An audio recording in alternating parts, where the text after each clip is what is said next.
beyond belief. Fact or fiction?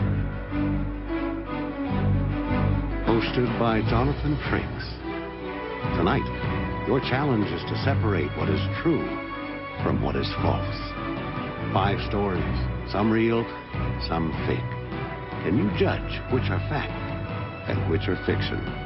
To find out, you must enter a world of both truth and deception, a world that is beyond belief.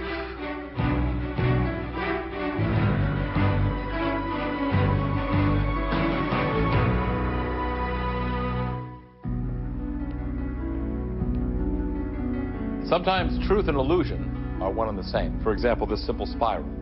It measures precisely 13 inches. Now, watch as I stretch it out.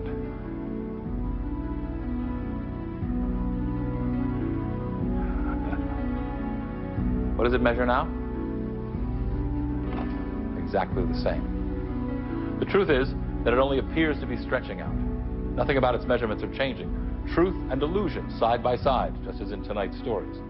We'll tell you which are true and which are false at the end of the show. And keep in mind, what appears true may in fact be false, and what appears to be a fabrication may not be a stretch at all.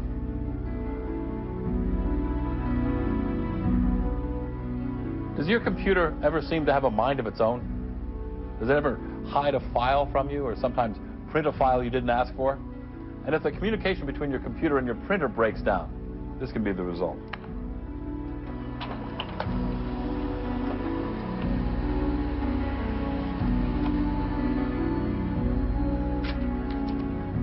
Valerie Sims is going to take some time off to be alone with her thoughts, her hopes, and her computer. But what's about to happen to her, no computer could possibly program.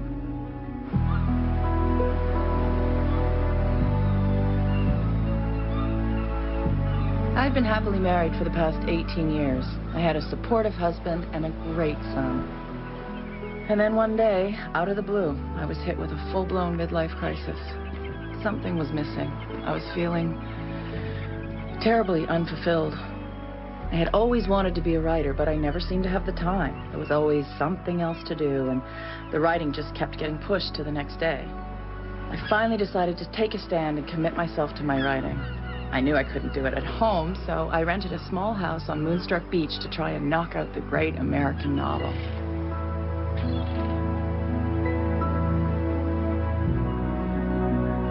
It was the perfect setting, quiet and inspiring. I was just having a little trouble getting started. It was amazing. When I was at home, I always had a million stories running through my head. Now I couldn't think of one. I'd been working on a couple of ideas for about a week, but I wasn't getting anywhere at all. My husband Joe called almost every day, offering words of encouragement.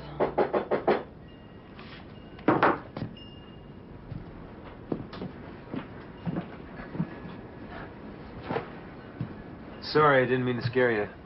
My name's Jerry. Jerry Corbin. I'm the caretaker around here. Valerie Sims. I know. I got about a half dozen houses I take care of. You must keep pretty busy. I do. There's always something. You need anything done? No. Everything seems to be fine.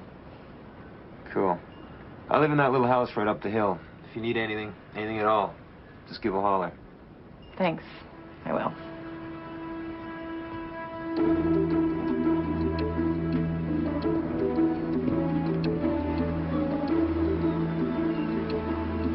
I took a long walk, hoping to break through my writer's block. And suddenly, I saw it.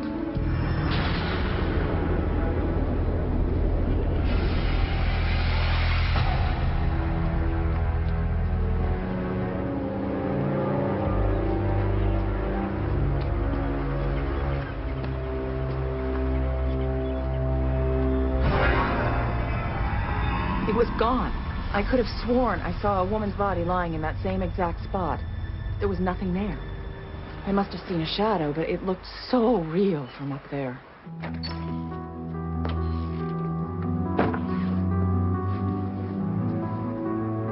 I needed to relax and figure out why I was seeing things. But then things kept getting stranger.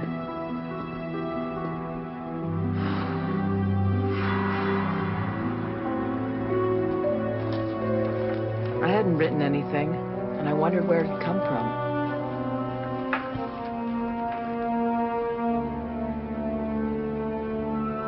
As I caught the reflection in the glass, I clearly saw the name Deanna Lindsay. It was everywhere on the page.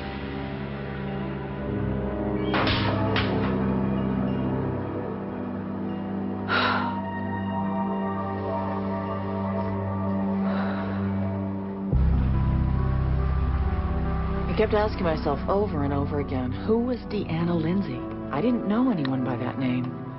And what was going on here? I was feeling very uneasy, even a little afraid. It's just me, Mrs. Sims. Oh, hi, Jerry. I was just going to make a run to the market and wondered if you needed anything. No, thanks. All right. I'll see you later. Jerry, have you ever heard of a woman called Deanna Lindsay? Deanna Lindsay? Yeah, sure. She rented this house about a year ago. She was a writer, just like you. Oh. It was terrible. I mean, she committed suicide. She jumped off the bluff, and they found her on the rocks. Why do you ask? Well, I just remember reading something about it in the paper. Oh, yeah. It was a big story around here. It was pretty sad. She was a real nice woman. Mm. So, you sure I can't bring you back something? No, thanks.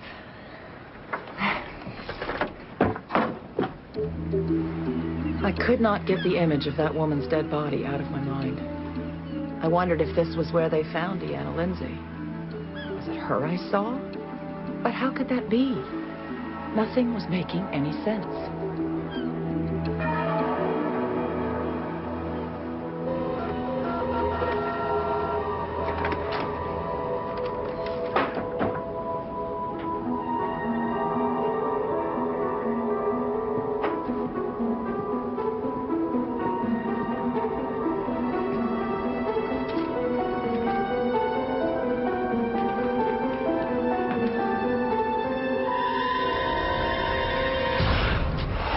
All I could think about was getting in my car and driving as far away from that beach house as I possibly could.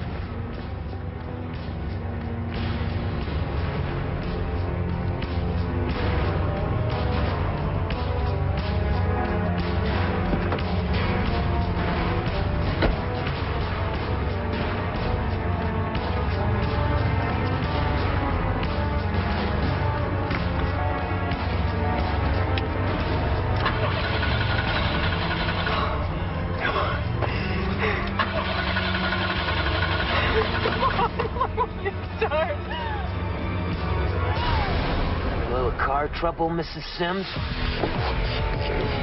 Get out of the car! I told you, get out of that car! I told you, get out of that car!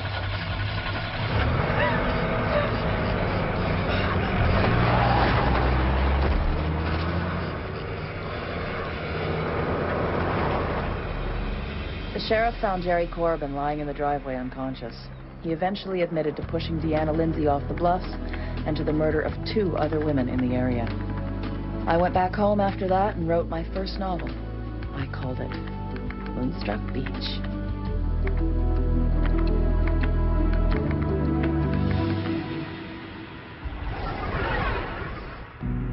Was it really the ghost of Deanna Lindsay who visited Valerie Sims? Could the printout have been some sort of psychic connection from one writer to another?